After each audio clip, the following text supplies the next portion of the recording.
സ്തോത്രം, യേശുവേ നന്ദി. മാതാവേ സ്തോത്രം, മാതാവേ നന്ദി. എൻ്റെ പേര് നയന. ഞാൻ മഹാരാഷ്ട്ര സ്റ്റേറ്റിലെ ഔറംഗാബാദ് ഡിസ്ട്രിക്റ്റിൽ നിന്ന് വരുന്നു. ഞാൻ അവിടെ ഒരു ഹോസ്പിറ്റലിൽ, ഒരു കോർപ്പറേറ്റ് ഹോസ്പിറ്റലിൽ ക്വാളിറ്റി മാനേജറായിട്ടാണ് വർക്ക് ചെയ്യുന്നത്. ഞാൻ ഉടമ്പടി എടുക്കാനുണ്ടായ കാരണം എന്ന് പറഞ്ഞാൽ എൻ്റെ ജോലി സംബന്ധമായിട്ടുള്ള കാരണങ്ങൾ കൊണ്ടായിരുന്നു. എൻ്റെ എനിക്ക് 3 ഹോസ്പിറ്റലിൻ്റെ ചുമതലയാണ് ഉണ്ടായിരുന്നത്. അപ്പോൾ ആ സമയത്ത് 2021 ഞാനവിടെ വർക്ക് ചെയ്തുകൊണ്ടിരിക്കുമ്പോൾ എനിക്ക് 2 ജോലി റെസ്പോൺസിബിലിറ്റിയാണ് ഉണ്ടായിരുന്നത്. ഒന്ന് ലീഡ് മെഡിക്കൽ അഡ്മിനിസ്ട്രേഷനും ക്വാളിറ്റിയും നോക്കുക എന്നുള്ളതാണ്.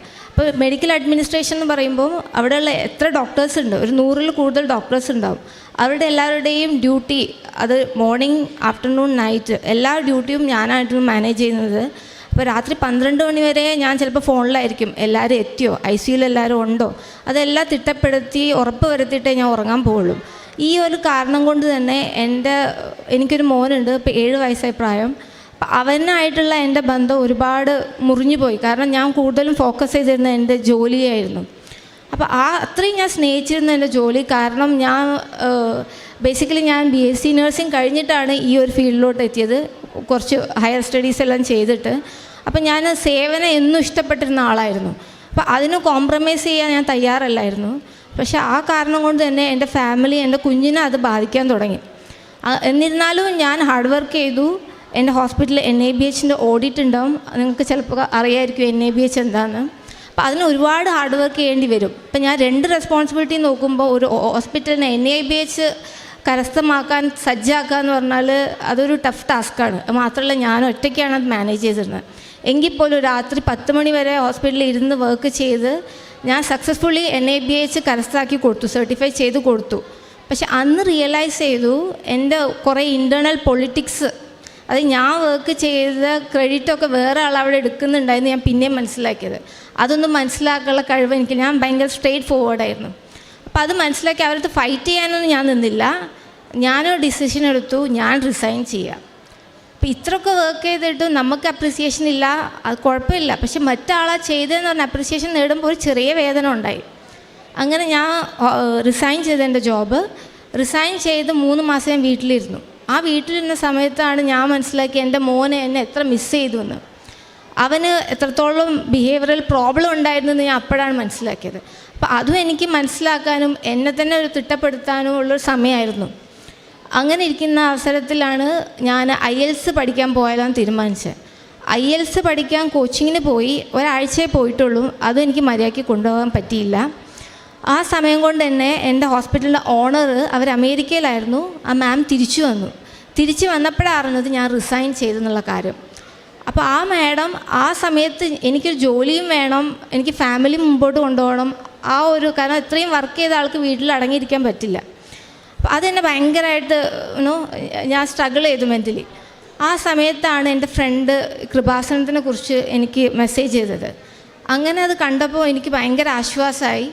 ഞാൻ ഉടനെ തന്നെ ഓൺലൈൻ ഉടമ്പടി എടുത്തു. ആ സമയത്ത് 2021 ഒക്ടോബർ 21 ഞാൻ ഉടമ്പടി എടുത്ത അന്ന് തന്നെ എന്നെ മാഡം വിളിക്കുകയാണ്, നീ എന്നെ വന്ന് കാണണം എന്ന് പറഞ്ഞിട്ട്. അപ്പോഴാണ് ഞാൻ അതിൻ്റെ അതിശയം മനസ്സിലാക്കുന്നത്. ഉടനെ തന്നെ അടുത്ത ദിവസം ഈ സമയത്ത് ഞാൻ വേറെ ഹോസ്പിറ്റലും ട്രൈ ചെയ്യുന്നുണ്ടായിരുന്നു, എനിക്ക് ഓഫറും ഉണ്ടായിരുന്നു. പക്ഷേ എന്തുകൊണ്ടോ ദൂരം കൂടുതലായതുകൊണ്ട് അവിടെ പോകാൻ എനിക്ക് മനസ്സോട് താല്പര്യമില്ലായിരുന്നു. അപ്പം മാഡം വിളിച്ചപ്പോൾ എനിക്ക് പ്രതീക്ഷയായി, ഇത് മാതാവിൻ്റെ കരുണയോട് തന്നെ എനിക്ക് കിട്ടിയെന്നുള്ള വിശ്വാസത്തോടു കൂടെ ഞാൻ മാഡത്തിനെ കാണാൻ പോയപ്പോൾ എന്തോ ഹസ്ബൻഡിന് അവിടെ വിടാൻ താല്പര്യമില്ല. അപ്പം ഞാനത് കിട്ടില്ല എന്നുള്ള രീതിയിൽ തന്നെ പറഞ്ഞു, ശരി എനിക്ക് ഇത്ര പാക്കേജ് വേണം. എനിക്ക് 2 റെസ്പോൺസിബിലിറ്റി അല്ലായിരുന്നു, ആദ്യം മെഡിക്കൽ അഡ്മിനിസ്ട്രേഷനും ക്വാളിറ്റി, അത് രണ്ടും എനിക്ക് വേണ്ട, ഏതെങ്കിലും ഒന്ന് മതി, എനിക്ക് ക്വാളിറ്റി മാത്രം മതി ഞാൻ പറഞ്ഞു. അത്ഭുതകരമായിട്ട് അത് മാഡം സമ്മതിച്ചു. അത് മാത്രമല്ല, എൻ്റെ ഹോസ്പിറ്റലിൻ്റെ ഹിസ്റ്ററിയിലില്ല ഒരാൾ റിസൈൻ ചെയ്ത് പോയാൽ അവരെ തിരിച്ച് വിളിക്കുക. എല്ലാവരും തിരിച്ച് വരുമായിരിക്കും, പക്ഷെ ഒരിക്കൽ പോലും തിരിച്ച് വിളിക്കുന്ന ചരിത്രം അവിടെ ഉണ്ടായിട്ടില്ല. അത് ഓണർ തന്നെയാണ് എന്നെ തിരിച്ച് വിളിച്ചത്. അപ്പം അത് തീർച്ചയായിട്ടും എൻ്റെ മെറിറ്റ് കൊണ്ടല്ല എന്ന് ഞാൻ വിശ്വസിക്കുന്നുണ്ട്. അത് കഴിഞ്ഞ് അപ്പം ഞാൻ കൂടുതൽ ദൈവത്തോടെടുത്ത്, അപ്പോൾ എനിക്ക് എങ്ങനെയെങ്കിലും ഈ നാട്ടിലെത്തിയിട്ട് ഓൺലൈൻ ഉടമ്പടിയാണല്ലോ എടുത്തിരിക്കുക, എങ്ങനെയെങ്കിലും നാട്ടിലെത്തിയിട്ട് ഉടമ്പടി എടുക്കണം എന്ന് മാത്രമേ എൻ്റെ മനസ്സിൽ ചിന്തയുള്ളായിരുന്നു. ഈ കാര്യം എൻ്റെ കൊളീഗായ എൻ്റെ ഫ്രണ്ടിനോട് പറഞ്ഞപ്പോൾ അവളും വിശ്വസിച്ചു. കാരണം അവൾക്കറിയാം ഹോസ്പിറ്റലിൻ്റെ എന്താണ് സിറ്റുവേഷൻ, എങ്ങനെയാണ് കാര്യങ്ങളൊക്കെ മുമ്പോട്ട് പോകുന്നതെന്ന്. അത് വിശ്വസിച്ച് അവളും എൻ്റെ കൂടെ വന്നു എന്താ കൃപാസനം കാണാൻ. അവളൊരു മഹാരാഷ്ട്രീയനാണ് എങ്കിൽ പോലും അവൾക്ക് ഞാൻ ഇംഗ്ലീഷ് ടെസ്റ്റിമണീസൊക്കെ അയച്ചു കൊടുക്കും. അവളിവിടെ വന്ന് ഉടമ്പടി എടുത്തു. അവളും ജീവിതത്തിൽ മാതാവ് കൂടുതലായിട്ട് ഇടപെട്ട് തുടങ്ങി. എൻ്റെ ജീവിതത്തിൽ ഈ ജോലിക്കാര്യം കൊണ്ട് മാത്രമല്ല, അത് കഴിഞ്ഞ് ഞാൻ തിരിച്ചു പോയി. അപ്പോൾ ഞാൻ മാഡത്തിനടുത്ത് ഒരു കാര്യം കൂടെ പറഞ്ഞിരുന്നു, അങ്ങനെയാണ് ജോയിൻ ചെയ്യുകയാണെങ്കിൽ എനിക്ക് നാട്ടിൽ പോയി 1 മാസം കഴിഞ്ഞിട്ടേ തിരിച്ചു വരാൻ പറ്റുള്ളൂ. അതും സമ്മതിച്ചു. നീ 1 മാസം ടൈം എടുത്തോ, പക്ഷേ നീ തിരിച്ചു വരണം. അങ്ങനെ ഞാൻ ഡിസംബറിൽ വന്നു, ഉടമ്പടി എടുത്തു, തിരിച്ച് ജാനുവരിയിൽ ജോയിൻ ചെയ്തു. അപ്പോൾ ഞാൻ വിചാരിച്ചു ഇത് എനിക്ക് മാതാവ് തന്ന ജോലിയാണ്, എനിക്കിനി മനസ്സുഖം ഉണ്ടാവും, സമാധാനം ഉണ്ടാവും എന്ന് വെച്ച് കുറേ മുമ്പോട്ട് പോയി. ഇതേ സമയത്ത് തന്നെ 3 ഹോസ്പിറ്റലിൽ എനിക്ക് ഓഫർ വന്നിരുന്നു. പക്ഷെ അത് അവരതൊന്നും കേൾക്കാൻ പോലും ഞാൻ നിന്നില്ല. ഇല്ല, ഞാൻ ഇവിടെ തന്നെ കണ്ടിന്യൂ ചെയ്യാൻ പറഞ്ഞാൽ ജോബ് കണ്ടിന്യൂ ചെയ്തു. അങ്ങനെ ഇരിക്കെ മെല്ലെ മെല്ലെ എൻ്റെ ജോലിഭാരം വീണ്ടും കൂടാൻ തുടങ്ങി. കാരണം ആ സമയത്ത് ഒരു ഇൻഡിവിജ്വൽ ഓണറിൻ്റെ ഹോസ്പിറ്റലിൽ ഒരു കോർപ്പറേറ്റ് ഏറ്റെടുക്കുകയായിരുന്നു. അപ്പം 3/4 കോർപ്പറേറ്റിൻ്റെ ആയിരുന്നു, ഓണറിന് ഇത്തിരി ഷെയറേ ഉള്ളായിരുന്നു. അപ്പോൾ കോർപ്പറേറ്റിൻ്റെ റിക്വയർമെൻ്റ് എന്ന് പറഞ്ഞാൽ സാധാരണ രീതിയിൽ നടത്തിക്കൊണ്ടുവന്ന പോലെയല്ല, അവരുടെ റിക്വയർമെൻറ്റ് വളരെ കൂടുതലാണ്. ഇപ്പം 3 ഹോസ്പിറ്റലിനും കൂടെ ഡാറ്റ, മീറ്റിംഗ്, ക്വാളിറ്റി, NABH അതൊക്കെ മാനേജ് ചെയ്യാനെക്കൊണ്ട് കുറച്ച് ബുദ്ധിമുട്ടായി. അപ്പം ഞാൻ പറഞ്ഞു എനിക്ക് ഒരാളും കൂടെ വേണം എന്ന് പറഞ്ഞപ്പോൾ ആരും അംഗീകരിച്ചില്ല. നീ മാനേജ് ചെയ്യുന്നുണ്ടല്ലോ. അപ്പോൾ പിന്നെ ഞാൻ പറയാനോ അടി ഉണ്ടാക്കാനൊന്നും പോയില്ല. ഞാൻ ഹാർഡ് വർക്ക് ചെയ്ത് മുമ്പോട്ട് പോയി. പിന്നെ മെയ് മാസത്തിൽ വീണ്ടും ഞാൻ പോയി കണ്ട് എനിക്ക് മുമ്പോട്ട് പോകാൻ പറ്റുന്നില്ല. അപ്പോഴും അവരത് സമ്മതിച്ചില്ല. നീ ചെയ്യുന്നുണ്ട്, നിന്നെക്കൊണ്ട് പറ്റും, ആ രീതിയിൽ മുന്നോട്ട് പോയി. പക്ഷേ ഈ നവംബർ എൻഡായതോടുകൂടെ പല കാര്യങ്ങൾ എനിക്ക് അംഗീകരിക്കാൻ പറ്റാതായി. അതുകൊണ്ട് ഞാനും മാനസികമായിട്ട് വീണ്ടും പിടിമുറക്കായി. ജോബിൻ്റെ കാര്യത്തിൽ എന്നെക്കൊണ്ട് പറ്റുന്നില്ല എന്നായി. എല്ലാ കാര്യങ്ങളും പകുതി. അത് എനിക്ക് ഭയങ്കര പെർഫെക്ഷൻ വേണം വർക്കിൽ എന്നുള്ളതുകൊണ്ട് എനിക്കത് ഭയങ്കര ബുദ്ധിമുട്ടായി. അങ്ങനെ ഞാൻ ഹസ്ബൻഡിനോട് പറയുമ്പോഴും ഞങ്ങൾ ആ സമയത്ത് പുതിയ വീടെടുത്തൊക്കെ ചെയ്തു. അതുകൊണ്ട് എനിക്ക് ഈ റിസൈൻ ചെയ്യാന്ന് പറഞ്ഞാൽ അപ്പോൾ ഹസ്ബൻഡിന് സമ്മതിക്കുന്ന കാര്യമല്ല. അപ്പോൾ എന്നോട് പറഞ്ഞു നീ റിസൈൻ ചെയ്തോ, പക്ഷേ വേറൊരു ജോബ് വേണം. അപ്പോൾ ഞാൻ ട്രൈ ചെയ്തൊന്നും എനിക്ക് കിട്ടുന്നില്ല. ഞാൻ 2-3 ഹോസ്പിറ്റലിൽ ട്രൈ ചെയ്തു. പക്ഷേ അവർ പല കാരണങ്ങൾ കൊണ്ടും അത് കിട്ടുന്നില്ല. അവർ സാലറി ഇഷ്യൂസ് അങ്ങനെയൊക്കെ ആയിട്ട് എനിക്കത് കിട്ടാണ്ട് പോവുക. അപ്പോൾ രണ്ടും കൽപ്പിച്ച് ഞാൻ ദൈവത്തിന് വിട്ടുകൊടുത്ത് ഞാനത് നവംബർ 30 ഞാൻ റെസിഗ്നേഷൻ കൊടുത്തു. റെസിഗ്നേഷൻ കൊടുത്തപ്പോൾ എൻ്റെ കയ്യിൽ ജോബില്ല. പക്ഷേ കുറേ എന്താ പറയുക ടെൻഷൻ മാത്രം. ആ ടെൻഷനൊക്കെ ഞാൻ മാതാവിന് വിട്ടുകൊടുത്തു. ഒരു ബൈബിൾ വചനം ഞാൻ ഇരിക്കുന്ന അവിടെ ഒട്ടിച്ച് വെച്ച് ദിവസം വായിച്ച് ഞാൻ എൻ്റെ ദിവസം തുടങ്ങും. അങ്ങനെ 7ാമത്തെ ദിവസം എനിക്ക് ഒരു ഹോസ്പിറ്റലിൽ നിന്ന് കോൾ വന്നു. ആ ഹോസ്പിറ്റലിൻ്റെ പേര് കേട്ടപ്പം തന്നെ എനിക്ക് മനസ്സിലായി ഇതെനിക്ക് മാതാവ് തന്ന ജോലിയാണെന്ന്. ആ ഹോസ്പിറ്റലിൻ്റെ പേര് ഇങ്ങനെയായിരുന്നു, കൃപാമയി ഹോസ്പിറ്റൽ. അപ്പോൾ ഞാൻ വിശ്വസിച്ചു ഇത് മാതാവ് തന്ന ജോലി തന്നെയാണ്. ആ ഹോസ്പിറ്റലിൽ ഞാൻ ജോയിൻ ചെയ്തു. എനിക്ക് എന്താണ് അവിടെ പ്രശ്നം ഉണ്ടായിരുന്നത് അത് ഞാൻ അവരോട് പറയുന്നതിന് മുമ്പ് തന്നെ അവിടുത്തെ MD എന്നോട് പറഞ്ഞു, നിനക്ക് 8 hours ഡ്യൂട്ടി ഉള്ളൂ. അവിടെ ഞാൻ 9 hours ഡ്യൂട്ടി ചെയ്ത് അത് ചിലപ്പം 12 hours വരെ ആവാം. ഒറ്റയ്ക്ക് വേണ്ട, നിനക്ക് നിൻ്റെ താഴെ 2 പേരെ കൂടെ തരാം. അതും ഞാൻ മനസ്സുകൊണ്ട് ആഗ്രഹിച്ച, ഞാൻ പറഞ്ഞതുപോലുമില്ല. അത് മാഡം ഇങ്ങോട്ട് പറഞ്ഞു എൻ്റെ അടുത്ത്. സാലറി ഞാനങ്ങ് വെറുതെ ചുമ്മാ എടുത്ത് വിട്ട, കാരണം എനിക്ക് കിട്ടില്ല എന്നറിയാം. പക്ഷെ അതും അവർ അംഗീകരിച്ചു. അങ്ങനെ 2 മാസമായിരുന്നു എൻ്റെ നോട്ടീസ് പീരീഡ്. ആ നോട്ടീസ് പീരീഡിൻ്റെ ഇടയിലാണ് ഞാൻ ഇങ്ങോട്ട് വന്നിരിക്കുന്നത്.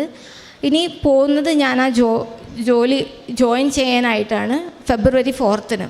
ഇതെൻ്റെ മാതാവിൻ്റെയും ഈശോയുടെ അനുഗ്രഹമായിട്ടാണ് ഞാനിതിനെ കണക്കാക്കുന്നത്. ഈ ഒരു വർഷത്തെ കാലയളവിൽ അത് ഞാൻ സ്ട്രഗിൾ ചെയ്തെങ്കിൽ പോലും എനിക്ക് കുറേ ഉപകാരം ഉണ്ടായിട്ടുണ്ട്. കാരണം കോർപ്പറേറ്റ് ലെവലിലായതുകൊണ്ട് നമുക്ക് കുറേ കാര്യങ്ങൾ പഠിക്കാൻ സാധിച്ചു. പിന്നെ ഞാൻ ഒറ്റയ്ക്കാണെങ്കിൽ ഒരിക്കലും ഒരു ഇൻ്റർനാഷണൽ കോൺഫറൻസ് അറ്റൻഡ് ചെയ്യാൻ പോവില്ല. കാരണം നമുക്ക് വേറെ സ്റ്റേറ്റിൽ പോകണം, ട്രാവൽ എക്സ്പെൻസ്, സ്റ്റേ, കോൺഫറൻസിൻ്റെ പേയ്മെൻറ്റ്, ഇതൊന്നും എന്നെക്കൊണ്ട് നടക്കുന്ന കാര്യമില്ല. പക്ഷേ ആ ഒരു വർഷത്തെ കാലയളവിൽ ഞാൻ 2 ഇൻ്റർനാഷണൽ കോൺഫറൻസ് അറ്റൻഡ് ചെയ്തു.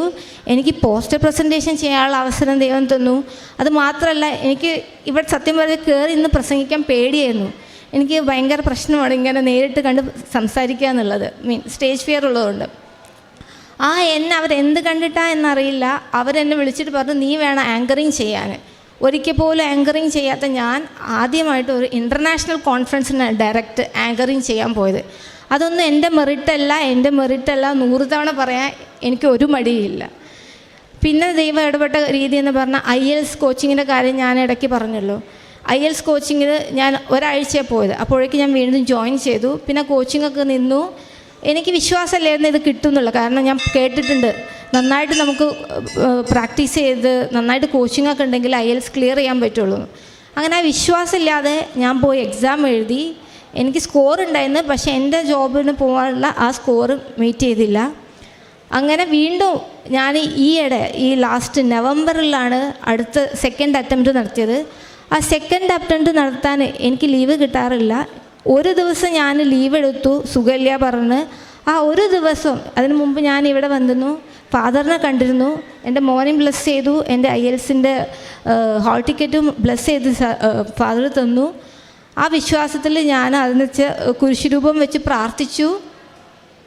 ഞാൻ ആ എക്സാമിൽ ഞാൻ വിചാരിച്ചതിനപ്പുറം സ്കോർ എന്ന് എൻ്റെ മാതാവ് അനുഗ്രഹിച്ചു. അത് എൻ്റെ കഴിവെല്ലാം 100 തരമായിട്ട് എനിക്ക് പറയാൻ പറ്റും. കാരണം IELTS എഴുതിയവർക്ക് അറിയാം അതിൻ്റെ ബുദ്ധിമുട്ട്. ഒരു ദിവസം കൊണ്ട് ഒരു അത്ഭുതവും എന്നെക്കൊണ്ട് പ്രവർത്തിക്കാൻ പറ്റില്ല. ഇത് മാതാവിൻ്റെ ഒരു കൃപ തന്നെയായിട്ടാണ് ഞാൻ വിശ്വസിക്കുന്നത്. പിന്നെ ഒരു സാക്ഷ്യം പറയാനുള്ളത് എൻ്റെ അനിയത്തിയെക്കുറിച്ചിട്ടാണ്. എൻ്റെ അനിയത്തി ഒരു MBBS ഡോക്ടറാണ്. ഇപ്പോൾ MD അനസ്തീഷ്യ ചെയ്യുന്നു. ഞങ്ങൾ കോഴിക്കോടാണ്. എനിക്ക് അമ്മയില്ല, അച്ഛൻ ഒറ്റയ്ക്കാണ് വീട്ടിലുള്ളത്. അപ്പോൾ അനിയത്തിയാണ് കോഴിക്കോട് മെഡിക്കൽ കോളേജിൽ നിന്ന് ഇടയ്ക്കിടയ്ക്ക് ആഴ്ചകളിൽ വന്നിട്ട് അച്ഛൻ്റെ അടുത്ത് വന്ന് നിൽക്കാറുള്ളതും കാര്യങ്ങൾ നോക്കാറുള്ളതും. അപ്പോൾ 2.5 വർഷത്തോളമായിട്ട് അവളുടെ കല്യാണത്തിൻ്റെ ഞങ്ങൾ കല്യാണം നോക്കിക്കൊണ്ടിരിക്കുകയായിരുന്നു. പക്ഷെ അതൊന്നും ഒക്കുന്നില്ല. കാരണം അവൾക്ക് അച്ഛനായിട്ട് അറ്റാച്ച്മെൻ്റ് ഉള്ളതുകൊണ്ട് അടുത്തുള്ള ആലോചന തന്നെ വേണം, ഡോക്ടർ തന്നെ വേണം, ഇങ്ങനെ കുറേ കാര്യങ്ങൾ അവൾക്കും ഉണ്ട്. പക്ഷെ വരുന്നതൊക്കെ ട്രിവാൻഡ്രം, കൊല്ലം ആ ഭാഗത്തുനിന്ന്. അപ്പം ഞങ്ങൾ 2 വർഷത്തോളം നോക്കി, കഷ്ടപ്പെട്ട് നോക്കി, പല രീതിയിലും നോക്കി. പക്ഷെ ഒന്നും ഒക്കുന്നില്ല. ദൂരം കൊണ്ടോ അല്ലെങ്കിൽ അവൾക്ക് ഇഷ്ടമില്ലാത്ത കൊണ്ടോ എല്ലാം പല കാര്യങ്ങൾ കൊണ്ട് അത് മുടങ്ങിപ്പോവായിരുന്നു. ഞാനിവിടെ വന്ന് നിയോഗം വെച്ചു. ആ ഒരാഴ്ചയ്ക്കുള്ളിൽ തന്നെ അവളുടെ കല്യാണം ശരിയായി. അതും കല്യാണം കഴിക്കാൻ പോകുന്ന ആൾ ഡോക്ടറാണ്. അവരുടെ വീട് മെഡിക്കൽ കോളേജിൻ്റെ തൊട്ടടുത്ത്. അപ്പോൾ അവൾക്ക് ഒരിക്കലും ഒരു ഡിസ്റ്റൻസും ഇല്ല. എപ്പം വേണമെങ്കിൽ അച്ഛൻ്റെ അടുത്തും വരാം, അവിടെ പോകുന്നതിനും ബുദ്ധിമുട്ടില്ല. ഇതും മാതാവിൻ്റെ കൃപയായിട്ട് ഞാൻ വിശ്വസിക്കുന്നത്. ഇതിലും അപ്പുറം കുറേ ചെറുതും വലുതുമായ അനുഗ്രഹങ്ങൾ തന്നിട്ടുണ്ട്. ഇനി അടുത്ത വട്ടം വരുമ്പോൾ എൻ്റെ മകനെയും കൊണ്ട് വന്നിട്ട് അതിൻ്റെ സാക്ഷ്യം പറയാനാണ് ഞാൻ ആഗ്രഹിക്കുന്നത്. പിന്നെ എൻ്റെ കാരുണ്യ പ്രവർത്തനം പറഞ്ഞാൽ ഞാൻ എല്ലാ ദിവസവും പോകുമ്പോൾ ഭക്ഷണം കൊടുക്കാൻ റെയിൽവേ സ്റ്റേഷൻ്റെ അവിടെയുള്ള ആളുകൾക്ക് ഭക്ഷണം വാങ്ങിച്ചു കൊടുക്കും. പിന്നെ പ്രേക്ഷിത പ്രവർത്തനത്തിനായിട്ട് ഞാൻ പേപ്പർ കൊണ്ടാണ് പോയിരുന്നത്. പക്ഷേ അവിടെ നിങ്ങൾക്ക് അറിയാം, പേഴ്സണലി എനിക്ക് പലതും അറിയാം അവിടുത്തെ കാര്യങ്ങൾ. മഹാരാഷ്ട്രയിൽ നമുക്ക് അങ്ങനെ ഇവിടെ ചെയ്യുന്ന പോലെ. അതുകൊണ്ട് കേരളത്തിന് എനിക്ക് എന്നും ഇഷ്ടമാണ്. ഇവിടുത്തെ പോലെ എത്ര ഫ്രീഡം ആയിട്ട് നമുക്ക് അവിടെ പ്രേക്ഷിത പ്രവർത്തനം ചെയ്യാൻ പറ്റില്ല. അപ്പം ഞാൻ ഡയറക്റ്റായിട്ട് അച്ഛനെ പോയി കണ്ടത്. ഞാൻ പള്ളിയുടെ മുറ്റത്താണ് പ്രേക്ഷിത പ്രവർത്തനം ചെയ്തുകൊണ്ടിരുന്നത്. കാരണം ഇവിടുന്ന് എപ്പോഴും പറയാറില്ലേ, അറിയാത്തവരെ അറിയിക്കാനും അറിയുന്നവരെ ആഴപ്പെടുത്താനും. അപ്പോൾ അറിയുന്നവരെ ആഴപ്പെടുത്താനും വേണ്ടിയിട്ട് ഞാൻ പള്ളിമുറ്റത്തായിരുന്നു പ്രേക്ഷിത പ്രവർത്തനം ചെയ്തിരുന്നത്. പക്ഷേ അവിടെ നിന്ന് എന്നെ അച്ഛൻ തടഞ്ഞ് അകത്ത് കൊണ്ടുപോയി. അച്ഛൻ അറിയില്ലായിരുന്നു ഇതെന്താണ് കൃപാസനം. അപ്പോൾ ശരിക്കും ഞാനിവിടെ ആ സമയത്ത് പറഞ്ഞാൽ ഭയങ്കര ഒരു വലിയ പരീക്ഷ പാസ്സായ ഫീലിംഗ് ആയിരുന്നു എൻ്റെ ഉള്ളിലുണ്ടായിരുന്നു. ആ ഒരു ആഹ്ലാദം എനിക്ക് പറഞ്ഞറിയിക്കാൻ പറ്റില്ല. അപ്പോൾ നമ്മൾ പറയില്ലേ, എന്താ പറയുക, അച്ഛനാണോ കുർബാന പഠിപ്പിക്കുന്നതെന്ന് പറഞ്ഞ പോലെ ഞാൻ അങ്ങോട്ട് പ്രസംഗിച്ചു കൊടുക്കുകയായിരുന്നു ഫാദറിൻ്റെ അടുത്ത്. ഫാദർ അറിയില്ല കൃപാസനം ഇങ്ങനെയാണ്, അവിടെ ഇത് സംഭവിച്ചിട്ടുണ്ട്, അങ്ങനെ സംഭവിച്ചിട്ടുണ്ട്, മാതാവ് പ്രത്യക്ഷപ്പെട്ട സ്ഥലമാണ്, മാതാവിനെ കുറിച്ചിട്ട് ഞാനാണ് ഒരു ഫാദറിന് പറഞ്ഞു കൊടുക്കുന്നതെന്ന്. പിന്നെ ഇറങ്ങിയപ്പോഴേ ഞാൻ റിയലൈസ് ചെയ്യുന്നത്, അയ്യോ ഞാൻ ആരെടുത്താണ് ഇങ്ങനെയൊക്കെ പറഞ്ഞിരുന്നതെന്ന്. അപ്പോൾ ഫാദർ എനിക്ക് പെർമിഷൻ തന്നു. ഞാൻ ആ സമയത്ത് പത്രങ്ങളൊക്കെ കൊടുത്തു തീർത്തു. പിന്നെ ഞാൻ ഹോസ്പിറ്റലാണല്ലോ വർക്ക് ചെയ്യുന്നത്. പക്ഷേ ആസ് എ മാനേജർ എനിക്ക് പോയിട്ട് രോഗികൾ അങ്ങനെ ഡയറക്റ്റായിട്ട് നോക്കാനോ അല്ല അവരുടെ അടുത്ത് പ്രേക്ഷിത പ്രവർത്തനം ചെയ്യാനോ പറ്റാറില്ല. എങ്കിൽ പോലും ഞാൻ റൗണ്ട്സിന് പോകുമ്പോൾ സിസ്റ്റർമാർ ബെഡ് മേക്കിംഗ് ഒക്കെ ചെയ്യുമ്പോൾ ഞാൻ അവരുടെ കൂടെ ബെഡ് മേക്കിംഗ് ചെയ്യാൻ കൂടി കൊടുക്കും, പൊസിഷനെ ഹെൽപ്പ് ചെയ്ത് കൊടുക്കും. പിന്നെ ഇങ്ങനെ നോക്കും ആരുടെ ബെഡിൻ്റെ അടിയിലാണ് ബൈബിൾ ഉള്ളതെന്ന്. അപ്പോൾ ആരുടെയും അടിയിൽ ബൈബിളോ കൊന്തേ കണ്ട ഉടനെ ഞാൻ താഴെ പോയി പേപ്പർ എടുത്ത് വരും, തൈലെടുത്ത് കൊണ്ടുപോകും, അവരുടെ അടുത്ത് പുരട്ടിയിട്ട് അവരുടെ കൂടെ പ്രാർത്ഥിക്കും, അവരെ കൂടെ ഒരുമിച്ച് പ്രാർത്ഥിക്കും. ക്യാമറ ഉണ്ട്, എനിക്ക് എന്നാലും പേടിയായി. എങ്കിൽ പോലും ഞാൻ അതെല്ലാം മറന്ന് അവരുടെ കൂടി പ്രാർത്ഥിക്കുമായിരുന്നു. പിന്നെ പ്രാർത്ഥന ചിലപ്പോൾ എനിക്ക് എൻ്റെ ജോലീൻ്റെ പ്രശ്നം കൊണ്ട് മിസ്സാവുമ്പോൾ ഞാൻ എന്ത് ചെയ്യും, അത് ശരിയാ തെറ്റാ എനിക്കറിയില്ല, പക്ഷെ 2 പച്ചത്തിരിയും നിലത്തിരിയും ഒരുമിച്ച് വെച്ചിട്ട് ഞാൻ ആ മിസ്സായതും കൂടെ കൂട്ടിച്ചേർത്തിട്ട് ഒരുമിച്ചിട്ട് പ്രാർത്ഥിച്ചിട്ട് ഉറങ്ങാൻ ശ്രമിക്കാറ്. പിന്നെ കൂടുതൽ ഞാൻ പ്രാർത്ഥിക്കുന്ന കുറച്ച് ഡിസ്റ്റൻസ് ഉണ്ട്. അപ്പോൾ സ്കൂട്ടിയിൽ പോകുമ്പോൾ ഞാൻ കൊന്ത ചൊല്ലാൻ അല്ലെങ്കിൽ ദൈവത്തോട് കൂടുതൽ അടുക്കാൻ ഞാൻ ശ്രമിക്കാറ്. ഞാനൊരു ഹിന്ദുവാണ്, പക്ഷേ ഞാൻ പഠിച്ചത് കോൺവെൻറ്റ് സ്കൂളിലാണ്. പക്ഷെ അപ്പോഴൊന്നും ഞാൻ ദൈവത്തിനോട് ഇത്ര അടുത്തിട്ടില്ലായിരുന്നു. ഞാനൊരു അമ്പലവാസിയായിരുന്നു. എല്ലാ ദിവസവും 2 നേരം പോകാൻ പറ്റുമെങ്കിൽ ഞാൻ പോകുമായിരുന്നു അമ്പലത്തിൽ. പക്ഷേ വീണ്ടും എപ്പോഴോ എനിക്ക് ഓർമ്മയുണ്ട്, ഞാൻ തൃശ്ശൂർ പഠിച്ചുകൊണ്ടിരിക്കുന്ന സമയത്ത് എനിക്ക് ഈശോയുടെ രൂപം വന്നിട്ട് എന്നെ ഭയങ്കരമായിട്ട് സ്വപ്നത്തിൽ ഇതാക്കി. അത് ഒരു ഈസ്റ്ററിൻ്റെ സമയത്തായിരുന്നു തോന്നുന്നു. 3 ദിവസം ഞാൻ അടുപ്പിച്ച് ഈശോയുടെ കുരിശുരൂപം സ്വപ്നം കണ്ട്. അപ്പോഴാണ് ഞാൻ അന്വേഷിക്കുന്നത് ഈശോ ആരാണ്, എന്താണെന്നുള്ളത്. അങ്ങനെയാണ് ഞാൻ ഈശോയിലോട്ട് അടുക്കുന്നതും ഈശോനെ ആഴത്തിൽ അറിഞ്ഞതും മാതാവിനെ അറിഞ്ഞതും എല്ലാം. അന്ന് മുതൽ എൻ്റെ സ്വകാര്യമായിട്ട് ഞാൻ പ്രാർത്ഥിക്കുന്ന വ്യക്തികളാണ് ഈശോയും മാതാവും. ഇന്ന് ഞാനത് പരസ്യപ്പെടുത്താൻ ആഗ്രഹിക്കുന്നു. എൻ്റെ കുഞ്ഞാണെങ്കിലും എൻ്റെ ഹസ്ബൻഡാണെങ്കിലും എൻ്റെ ഹസ്ബൻഡിൻ്റെ വീട്ടുകാരാണെങ്കിലും അതിനെ പിന്തുണയ്ക്കുന്നത് എനിക്ക് അതിലേറെ അനുഗ്രഹമായിട്ടാണ് എനിക്ക് തോന്നുന്നത്. ഞാൻ ഒരിക്കലും ഇതുപോലെ കൊന്ത ചൊല്ലി പോകുമ്പം 4 ദിവസം കണ്ടിന്യൂസ് ആയിട്ട് എനിക്ക് നല്ല സുഗന്ധം ഫീൽ ചെയ്തു. പക്ഷേ ഒരു പ്രത്യേക സ്ഥലം, അത് കൊന്ത ഒരു പകുതിയാവുന്ന സമയത്താണ് എനിക്ക് ആ സ്മെല്ല് ഫീൽ ചെയ്യാറ്. അപ്പോൾ ഞാൻ വിചാരിച്ച് ഇനി എവിടെയെങ്കിലും സന്ധ്യാസമയമാകുമ്പോൾ ഇത് ചന്ദനത്തിരിയുടെ സ്മെല്ലാന്ന് വെച്ചിട്ട് ഞാൻ അതിനെ സംശയിക്കാൻ തുടങ്ങി. എന്നാണോ ഞാൻ അത് അവിശ്വസിച്ചത്, അതിൻ്റെ പിറ്റേ ദിവസം മുതൽ എനിക്ക് ആ സ്മെല്ല് ഫീൽ ചെയ്തിട്ടില്ല. അപ്പം ഞാൻ അത് വിശ്വസിക്കുന്നു, മാതാവായിരുന്നു അത് എന്ന് ഞാൻ ഇപ്പോഴും അതിയായിട്ട് വിശ്വസിക്കുന്നുണ്ട്. ഇതൊക്കെയാണ് എൻ്റെ ഉടമ്പടി ജീവിതത്തിലെ എൻ്റെ അനുഭവങ്ങളും. ഇനിയും കൂടുതൽ ദൈവത്തോട് അടുക്കാനും കാരുണ്യപ്രവൃത്തി ചെയ്യാനും ഉടമ്പടിയിൽ ഉറച്ചു നിൽക്കാനാണ് വിശ്വസിക്കുന്നത്. യേശുവെ സ്തുതി, യേശുവെ നന്ദി, മാതാവേ സ്തുതി, മാതാവേ നന്ദി. സാധാരണ മനുഷ്യൻ്റെ അനുദിന ജീവിത സങ്കടങ്ങളിലേക്ക് പരിശുദ്ധ അമ്മയുടെ മാധ്യസ്ഥം കടന്നു വരുമ്പോൾ എങ്ങനെയാണ് ഉടമ്പടി നമ്മെ അവകാശികളാക്കുക? അവൻ്റെ നാമത്തിൽ വിശ്വസിക്കുന്നവർക്കെല്ലാം കൃപയ്ക്ക് മേൽ കൃപ. യോഹന്നാൻ 1:16 തിരുവചനമാണ്. ഈ മകള് എന്തുമാത്രം റിസ്ക് ഫാക്ടർ ഈ മകളുടെ ജീവിതത്തിൽ ഉണ്ടായിരുന്നു. അത് തൻ്റെ ഔദ്യോഗിക ജീവിതവുമായി ബന്ധപ്പെട്ട് തൻ്റെ പ്രൊഫഷണൽ ലൈഫുമായിട്ട് ബന്ധപ്പെട്ടുള്ള ഓരോ സാഹചര്യങ്ങൾ വന്നപ്പോൾ താൻ അനുഭവിച്ചറിഞ്ഞ, എപ്പോഴോ ചെറുപ്പത്തിലൊക്കെ താൻ അനുഭവിച്ചറിഞ്ഞ ഈശോയെയും അമ്മയെയും കൂട്ടുവിളിക്കുന്നു. അതിന് ഒരു നിമിത്തമാകുന്നത് ഫ്രണ്ടാണ്. എന്നാൽ ആ ഫ്രണ്ടല്ല, അവിടെ പരിശുദ്ധ അമ്മ തന്നെ ഇടപെടുകയാണ്. നമ്മുടെ ജീവിതത്തിലേക്ക് നാം ഇങ്ങോട്ടൊക്കെ കടന്നു വരുവാൻ, കൃപാസനത്തിലേക്ക് വരുവാൻ ചിലപ്പോൾ നമ്മുടെ റിലേറ്റീവ്സോ അയൽക്കാരോ അല്ലെങ്കിൽ കൂട്ടുകാരോ ഒക്കെ നമ്മെ ഇങ്ങോട്ട് കൊണ്ടുവന്നു എന്ന് നാം പറയും. എന്നാൽ അവരല്ല. അവരേക്കാൾ ഉപരി ദൈവം നമ്മെ അറിഞ്ഞു, ദൈവം പ്രവർത്തിച്ചു. അതുകൊണ്ട് നാം ഇന്നിവിടെ ആയിരിക്കുന്നു. ഈ ഓരോ സാക്ഷ്യാനുഭവങ്ങളും വിവരിക്കുമ്പോൾ അതുമാത്രമാണ് നാം ചിന്തിക്കേണ്ടതും, അതുമാത്രമാണ് നമുക്കൊരു ബോധ്യതലത്തിലേക്ക് വരേണ്ടത്. തനിക്കെങ്ങനെ പിന്നീട് ഈശോയ്ക്ക് വേണ്ടി അറിഞ്ഞവരെ ആഴപ്പെടുത്തുവാൻ താൻ എന്തെല്ലാം ചെയ്തു, എന്തുമാത്രം സ്നേഹത്തോടെ, ദൈവസ്നേഹത്തോടെ തനിക്ക് തൻ്റെ കൃപാസന പത്രവും അതുപോലെ തന്നെ ഏൽപ്പിച്ച ഓരോ കാര്യങ്ങൾ ചെയ്യുമ്പോൾ അത് ചെറുതാകാം വലുതാകാം, പക്ഷേ നമ്മുടെ മനോഭാവം ബെഡ് മേക്കിങ്ങിനൊക്കെ മറ്റുള്ളവരെ സഹായിക്കുക.